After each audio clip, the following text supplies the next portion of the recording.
हरिः ॐ श्रीमते रामानुजाय नमः।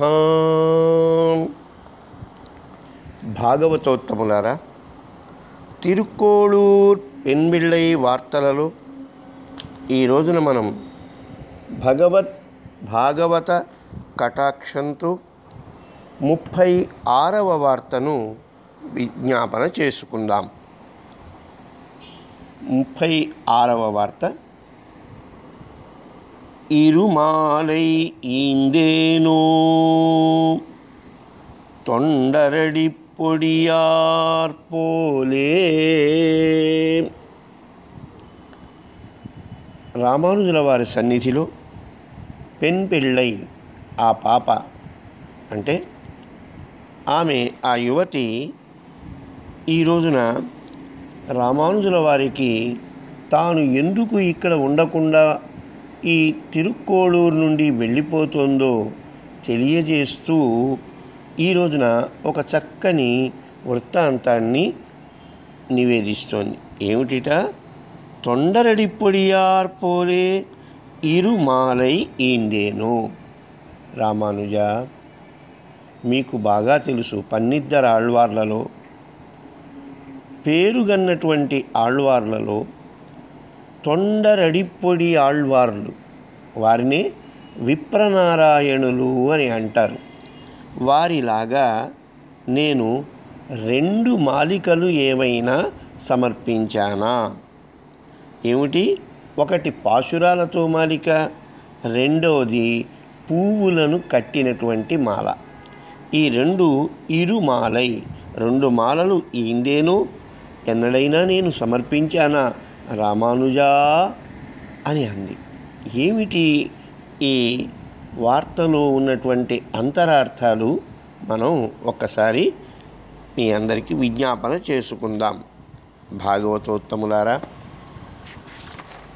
ఈ కలియుగంలోనే అంటే క్రీస్తు శకంలోనే అనుకోండి, మన దక్షిణ ప్రాంతమైనటువంటి కావేరీ తీరంలో కోదండే జ్యేష్ఠ నక్షత్రే మండంగుడి పురోద్భవం చోళోర్వ్యాం వనమాలాంశం భక్తాంఘ్రిరేణుమాశ్రయే లేదా భక్తపద్రేణుమాశ్రయే అంటే మన భారతదేశంలోని కావేరీ నదికి ఉత్తర తీరంలో మండంగుడి అనేటువంటి ఒక ప్రాంతం ఉంది. ఆ ప్రాంతంలో అనేక మంది వేదాధ్యయన సంపన్నులైన బ్రాహ్మణోత్తములు ఉండేవారు. ఆ బ్రాహ్మణోత్తములలో అవతరించిన వారే ఈ తొండర్ అడిపొడి ఆళ్వార్లు. అంటే ఆళ్వార్ల పన్నిద్దరిలో మనకి 2 మాత్రమే బ్రాహ్మణులుగా ఉన్నటువంటి వారు. మిగిలిన వారందరూ కూడా అన్ని జాతుల నుండి వారు ఉద్భవించినటువంటి మహాభక్త అగ్రేశ్వరుడు. దానిలో ఈ బ్రాహ్మణ కులంలో పుట్టినటువంటి వీరు విప్రనారాయణులు అనేటువంటి పేరుతో వర్ధిల్లుతూ ఉండేవారు. వీరికి చిన్నతనం నుండి శ్రీరంగం చూడాలని ఒక కోరిక. భక్తి ప్రపత్తులు చక్కగా అన్నీ అధ్యయనం చేశారు. శ్రీరంగం చేరుకున్నారు.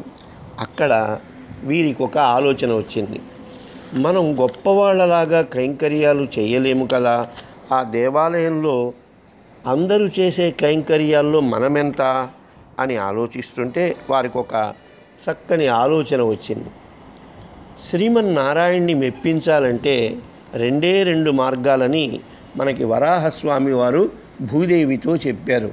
ఒకటి పరమాత్మని కీర్తించడం, 2 పరమాత్మకు తులసి దళాలు పుష్పాలు సమర్పించడం.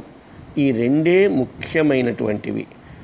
ఇలాగా ద్వాపర యుగంలో మాలాకారుడు అంటే శ్రీకృష్ణ పరమాత్మ బలరాములు ఇద్దరూ కలిసి కంసుడు దగ్గరికి వెళ్ళే ముందు వీరు కలపడ్డారు. అప్పుడు ఆ మాలాకారుడు ఏం చేశాడు? వీళ్ళిద్దరికీ కూడా తన బుట్టలో ఉన్నటువంటి 2 పూలమాలలు ఇచ్చాడు. బలరామకృష్ణులు అవి అలంకరించుకున్నారు. చాలా బాగున్నాయి అనిపించింది. వెంటనే కృష్ణ పరమాత్మకు దయ కలిగి ఆ మాలాకారుడికి మోక్షాన్ని ఇచ్చాడని శ్రీమద్ భాగవతంలో తెలుసుకున్నాం. అంటే పరమాత్మకి పుష్పాలంటే ఎంతో ప్రీతి. అష్టవిధ పుష్పాలు భక్తి ప్రపత్తులతో సమర్పించాలి. ఇక రెండవది, గజేంద్రుడు కూడా తొండాన్ని పైకెత్తి ఎవ్వనిచే జనించు అని పిలిచినప్పుడు శ్రీకృష్ణ పరమాత్మ వైకుంఠంలోంచి వచ్చినప్పుడు ఆ తొండములో ఉన్నటువంటి పుష్పాన్ని సమర్పించినట్లుగా ఆళ్వార్లు మనకి చెబుతూ ఉంటారు. కాబట్టి పుష్పంతో గజేంద్రుడు ఈ విధంగా మోక్షాన్ని పొందారు. ఇక ఆళ్వార్ల పరంపరలో పెరియాళ్వార్లు అంటే శ్రీ విష్ణుచిత్తుల వారు కూడా వటపత్రశాయికి విల్లిపుత్తూరులో తోటమాలిగా ఉండేవారట. చక్కనైనటువంటి పువ్వులు, తులసి దళాలు కట్టి ఆ వటపత్రశాయికి సమర్పించారు. ఆ విష్ణుచిత్తుల వారి కుమార్తె గోదాదేవి, ఆమె చేత కూడా చక్కగా కట్టించి గోదాదేవి ఆ పాశురాల మాలికతో, పూమాలికలతో రంగనాథుణ్ణి వరించింది. రంగనాథునితో కళ్యాణం కూడా చేసుకుంది. ఈ కథలన్నీ విన్నటువంటి ఈ తొండరడిపొడి ఆళ్వారు చాలా చాలా సంతోషించి, నేను కూడా ఇక్కడే ఈ శ్రీరంగంలో ఒక స్థలంలో ఒక తోట నిర్మిస్తానని తోట కష్టపడి నిర్మించారు. దానిలో తులసి వనం ఘుమఘుమాయమానంగా ఉంటుంది. పుష్పాలు పెంచారు. ఇవన్నీ కూడా శ్రీరంగనాథుడికి సమర్పణ చేస్తూ కాలం గడుపుతూ ఉన్నారు. ఇలా గడుపుతూ ఉండగా ఒకానొక సమయంలో అదే రోజుల్లో చోళ మహారాజు దగ్గర నృత్యాన్ని చేసి ఆయనను ఆకర్షించి ఆయన ద్వారా అనేక బహుమానాలు పొందినటువంటి దేవదేవి అనేటువంటి ఒక వేశ్య తాను రాజసన్మానాన్ని పొంది తిరిగి తమ ప్రాంతానికి కావేరీ తీరానికి వెళ్ళిపోతూ ఈ తోట దగ్గర విశ్రాంతి తీసుకోవడానికి దిగింది. ఆ తోటను చూసి ఆకర్షితురాలైపోయింది. అబ్బా, ఎంత అందంగా ఉంది ఈ తోట అంటూ ఉండగా దూరంగా అతను ఎవరు, ఈ విప్రనారాయణుల వారు తోటను చక్కగా పరిరక్షిస్తూ కనపడ్డారు. ఆ దేవదేవి చెల్లెలు, దేవదేవి సోదరి అలివేణి విప్రనారాయణ వారి గురించి చెప్పింది. అక్క, ఈయన మహాభాగవతోత్తముడు, స్త్రీజాతిని కన్నెత్తి కూడా చూడనటువంటి సాక్షాత్ మహా సుఖయోగి లాంటివాడు. ఇతడు ఈ తోటను పెంచి దీనిలోని తులసి దళాలతో పుష్పాలతో శ్రీరంగనాథునికి కైంకర్యం చేస్తున్నారు. వీరు దర్శనమే మనకి ఒకానొక సుకృతాన్ని తెలియజేస్తోంది అంది. ఆ మాటకి అహంకరించినటువంటి దేవదేవి ఇలా మాట్లాడుతోంది. నోరు ముయ్, ఏమనుకుంటున్నావు? నా సౌందర్యం కంటే గొప్పనా? నా సౌందర్యానికి ఆకర్షితులు కానివాళ్లే ఎవరూ లేరే. రాజులు కూడా నా కాళ్ళ ముందు వచ్చి కొమ్ములు తిరిగినటువంటి మగవారు కూడా నా కొంగు తగిలితే పోలేరు సుమా అని బెదిరించింది. కానీ అలివేణి చెప్తోంది, దేవదేవి, నీ అభిప్రాయం పొరపాటు, ఈయన అటువంటి వాడు కాదు అని. చూడు, అయితే పందెం, ఈయనని గనక నా వలలో వేసుకొనకపోతే నీ ఇంట నేను దాస్యం చేస్తా. ఒకవేళ నేను ఈయనను నా ఇంట తిప్పుకున్నట్లయితే నువ్వు నా ఇంట్లో దాస్యం చేస్తావా అని పోటీ పెట్టుకుంది. ఆ విధంగానే ఆ పోటీలో ఈ దేవదేవి అవతారం మార్చింది. పరమభాగవతోత్తములాగా ఆ విప్రనారాయణుల వారి దగ్గరికి వెళ్ళి, ఓ తోటమాలి, దయామయ, నేను ఒక అనాథని, నేను ఇంటిలోంచి తరిమివేయబడినటువంటి ఒక వేశ్యను. నేను ఆ వేశ్యావృత్తిని మహాపాపంగా తలచాను. పవిత్రమవ్వాలని కోరిక కలిగింది. నేను గంజాయి వనంలో తులసి మొక్క లాంటి దానిని తెలుసుకున్నాను. పరమభాగవతుడువైన నీ కటాక్షం పడినతో నా జీవితమంతా పరమ పవిత్రమవుతుందనే ఉద్దేశంతో ఇక్కడికి వచ్చాను. నన్ను నీ దగ్గర ఉండనించు చెయ్యి. నేను కూడా తోట ఈ రక్షణలో నీకు సహాయపడతానని పలు విధాలుగా ప్రార్థించి ఏడిచి ఆయన యొక్క మనస్సును కరగదీసింది. వారు సరే అన్నారు. విధి విలాసం ఇలా జరుగుతూ ఉండగా కొన్నాళ్ళకి దేవదేవిని చూడలేనటువంటి పరిస్థితుల్లో విప్రనారాయణుడు వచ్చారు. ఆమె కోసం సర్వస్వమని భావించారు. చివరకు తన పుష్పమాల కైంకర్యాన్ని కూడా మరచిపోయి దేవదేవి చెప్పినట్లు విన్నారు. దేవదేవి ఇంటికి వెళ్ళారు, అవమాన పాలయ్యారు. దేవదేవి కోసం ఆయన శ్రీరంగనాథుని యొక్క బంగారు పాత్రను కూడా తీసుకురావాలి అని అనుకున్నారు. భాగవతోత్తములారా, అత్యద్భుతమైనటువంటి విషయం. బంగారు పాత్ర కనపడకపోవడం, శ్రీరంగనాథుని ఆలయ పరిరక్షకులు ఈ విప్రనారాయణుల వారిని నానా రకాలుగా దూషించారు.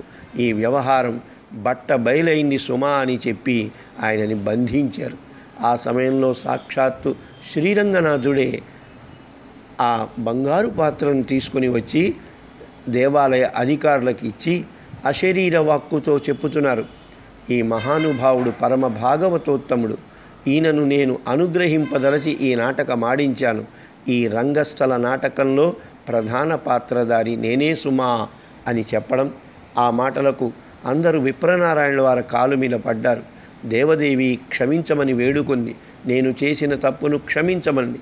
ఆ సమయంలో విప్రనారాయణుడు, నేను విప్రకులానికే కళంకం తీసుకొని వచ్చాను, నా జన్మ వృధా, ఈ రోజు నుంచి నేను భాగవతోత్తముల పాదధూళిని, అంటే తొండర్ అంటే భాగవతులు, అడి అంటే శ్రీపాదాల కింద ఉన్న పొడి ధూళి, భక్తాంగ్రిరేణు అనే పేరుతో రంగనాథుని సేవలు చేసుకొని నా జీవితాన్ని సమర్పించుకుంటాను అని తిరిగి మరల పరమ పరిశుద్ధుడై శ్రీరంగనాథుని కైంకర్యాలు చేశారు.